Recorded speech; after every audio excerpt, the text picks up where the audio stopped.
Salve, galera, boa tarde, tudo bem? Bom, eu e o meu amigo Diego aqui resolvemos hoje gravar um vídeo aí para vocês falando sobre a movimentação do dia, tá? Antes da gente entrar propriamente dito nos pontos do gráfico aí, ó, qual que era a expectativa do mercado hoje, na abertura? Ontem o mercado americano caiu demais, tá? Houve aquela queda acentuada do S&P 500, e principalmente das ações de tecnologia. E existe uma expectativa muito grande hoje no mercado em relação ao que poderia acontecer. Se aquilo era uma realização ou se era uma mudança de posição, tá? Um desmonte de posições. Então ficou aquela pergunta no ar. O que é que vai acontecer hoje? E o mercado todo estava nessa expectativa. Como que o mercado americano vai abrir? E o que aconteceu aqui foi o seguinte. A gente tinha um viés leve de alta, né? Na Europa, a região da Ásia tinha fechado em partes negativo, e o dólar estava ali passeando também entre levemente negativo, 0 a 0. Não existia um cenário muito claro, até mesmo porque hoje também nós tínhamos o dado do payroll. Então, hoje era por si só um dia complexo, a expectativa era que houvesse uma volatilidade muito grande e que depois, durante o dia, acabou se confirmando assim que o mercado americano abriu. Tá? O que aconteceu? O mercado ele abriu próximo de uma região de topo, tá? Muito perto, praticamente, de onde ele fechou, né?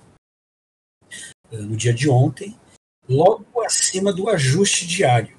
Tá?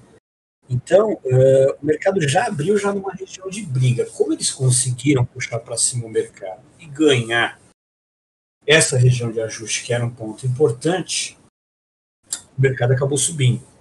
Tá? O que acontece?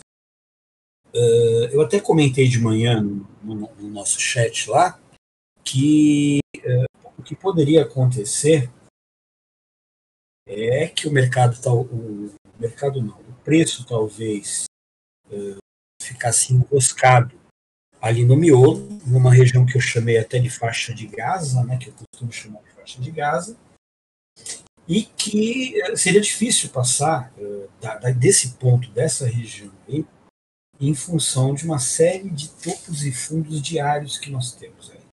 Né? Como eu tenho comentado aí, o mercado ele já vem consolidado já há algum tempo, né? E acaba fazendo uma série de pontos importantes que muitos players institucionais vão assumindo posições. Então vira uma senhora briga. Como o mercado já vem consolidado praticamente desde o dia 14, mais ou menos, quando ele entrou nessa região, o mercado fica brigado. Então a expectativa era que o mercado fosse, talvez, se os dados econômicos fossem importantes e interessantes, o mercado subisse, mas quem iria dar o tom realmente do que iria acontecer hoje seria realmente o mercado americano. Bom, o mercado acabou abrindo ali para cima do ajuste, conseguiram sustentar aquela região e puxar para cima. Tá? O mercado deu essa puxada para cima, só que depois não conseguiu se sustentar. Tá? Chegou mais ou menos ali na região do próximo, né? A região do 101.500 mais ou menos, né? E dali voltou para trás. Porque nós tínhamos depois um outro ponto importante que está na região dos 102.200, que dali até lá em cima, no 103.000 mais ou menos, é uma região sendo extremamente defendida, que é o topo da consolidação. Então eu comentei, bom, se o mercado ganhar essa região aí dos 102.500, o mercado tende a subir. Dentro do 101 até mais ou menos os 102.200, ele estaria nessa faixa de Gaza no meio dessa confusão. Acontece que o mercado abriu, ele entrou para dentro dessa zona de congestão, dessa zona de briga, e ficou sapateando ali, tá? Ficou sambando ali, tá? Deixou depois um gatilho, deixou um gatilho para a gente, que está até marcado aqui, tá? E o mercado ficou andando de lado, aguardando definição do payroll, abertura do nosso mercado à vista, né? Para ver o que ia acontecer. Até esse ponto, o mercado estava meio indefinido, ok? A partir do momento que nós tivemos os dados do payroll, eles vieram um pouco melhor do que o esperado, mas nada de tão relevante. Então a expectativa realmente era de como um investidor estrangeiro, americano, europeu, iria reagir com a abertura da NYSE e da Nasdaq. Com a abertura do mercado americano, já com o payroll já, o S&P veio ladeira abaixo, ali por volta das 10h30, aquele pirulito vermelho que gerou um engolfo. Né? Gerou um engolfo, mas foi quase que um pierce line, ali, um alicate. Né? Ele pegou e desceu, engolfou o candle e fez um movimento. Tá? Então, a partir daquele momento ali, quando deixou aquele fundo onde foi marcado o segundo gatilho, nós já tínhamos uma configuração de baixa. Tá? Por quê? Perdemos o ajuste, perdemos a máxima do dia, perdemos o preço de abertura, tá? Ou seja, uma configuração clara de baixa. Então, a partir do momento que houve esse engolfo de baixa ali na abertura do mercado americano, nós deixamos aquele segundo gatilho ali embaixo e marcamos um fundo, porque o candle seguinte que abriu, ele não ganhou a mínima desse candle, porém ele superou a máxima. Ele fez uma correção, voltou naquela região de FIBO, tá? E ali na região de 61%, entrou uma defesa forte da ponta vendedora e jogaram o mercado para baixo. E ele foi buscar os alvos lá embaixo.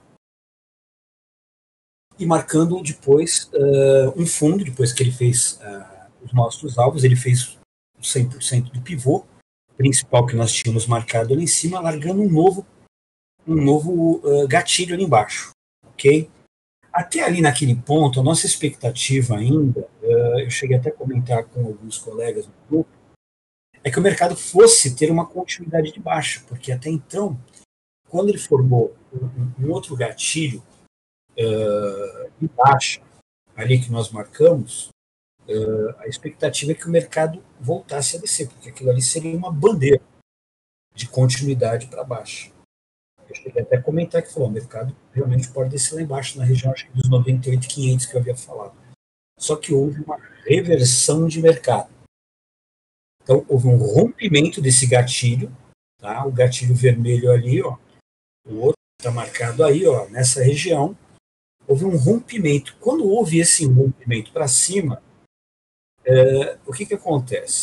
Nós tínhamos ainda até o ponto a zona quente que nós consideramos de FIBO, onde seria o 100% daquele pivô que tinha sido projetado para baixo. Até naquele ponto, ainda seria uma zona de possível correção, uma bandeira bem grande, para o mercado voltar a cair. Só que o mercado rompeu, foi embora, rompeu aquela zona ali, tá, por volta ali das 3 horas, mais ou menos, ali final, mais ou menos 3 horas, e ele rompeu aquele pivô. Vocês vão que ali para trás tinha um pivô marcado. Quando ele rompeu essa zona, então, ali desconfigurou completamente a continuidade de baixa.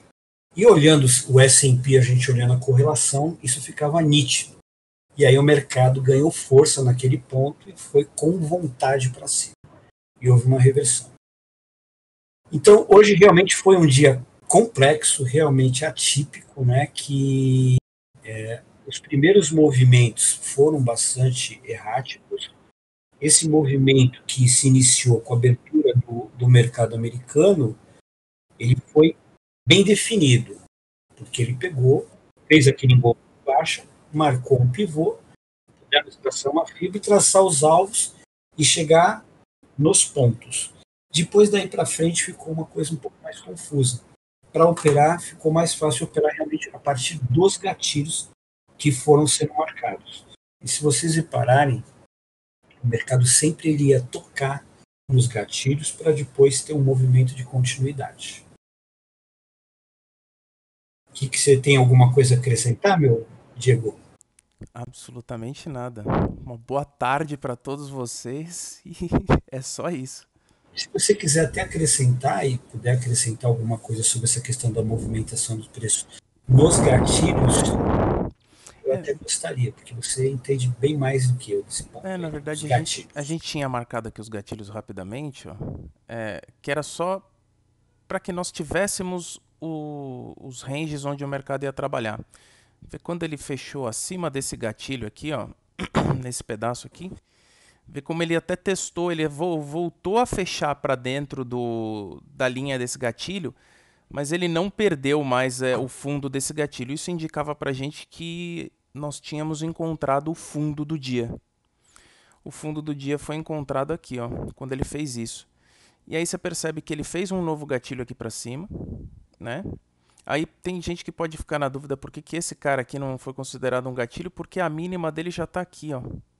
Tá muito próxima do outro, então eu prefiro marcar um pouco mais afastado. Vê como ele trabalhou, tá vendo? Ó, nem voltou a testar a linha desse cara e subiu novamente. E aí foi embora, ó. Eu, Rompeu, voltou para testar a linha do fundo do gatilho, olha, veja como ele testa aqui a linha do fundo do gatilho. Foi para cima novamente e foi testar quem? O fundo daquele gatilho anterior ali, ó. Tá? Passou para cima dele, aqui ele deu uma oportunidade de compra linda, olha. Fechou para cima, voltou para testar na linha aqui, ó, e foi embora para buscar a próxima. Vamos até medir, oh, meu Deus.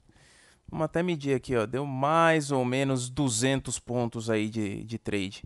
Um belo trade, tá? trade não faltou hoje. Trade não Quem faltou hoje. entrou, quem procurou entrar nos pontos certos aí dos gatilhos, nesses pontos aí de correção, teve muito trade, muita oportunidade realmente. É isso aí. Mas basicamente era isso que eu queria agregar aí.